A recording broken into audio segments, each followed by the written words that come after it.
Ev üsulu ən ideal ketçupu necə hazırlayıram? Tavaya duru yağ əlavə edib, yarım aypara şəklində doğradığım soğanı əlavə edirəm yağa. Duz və şəkər tozu əlavə edib soğanı qovururam. Tam karamelizə edirəm ki, soğanın ətri gəlsin. Yəni onda çox ləzzətli olur. Daha sonra pomidorların qabığını soyuram, doğrayıram. Biberləri, rəngli biberləri doğrayıram. Sarımsaq, duz, istiot, 1 stəkan üzüm sirkəsi və qovurduğum soğan da əlavə edib qatışdırıb qoyuram qazın üzərinə. Ta ki pomidor öz sokunu buraxana qədər mən bu şəkildə bişirirəm. Bu şəkildə yarım saat bişdikdən sonra blenderdan keçirdirəm.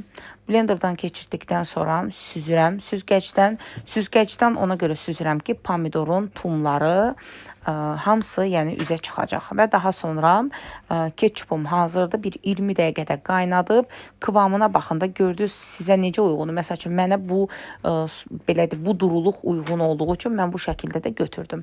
Bankalara yığıram və istədiyinin altında saxlayıram ta ki özləri soyana qədər. Daha sonra isə qış üçün soyuq, sərin yerdə, gün düşməyən yerdə saxlayıram. İdeal bir ketçup alınır. İnanın ki, uşaqlarınız çox sevəcək.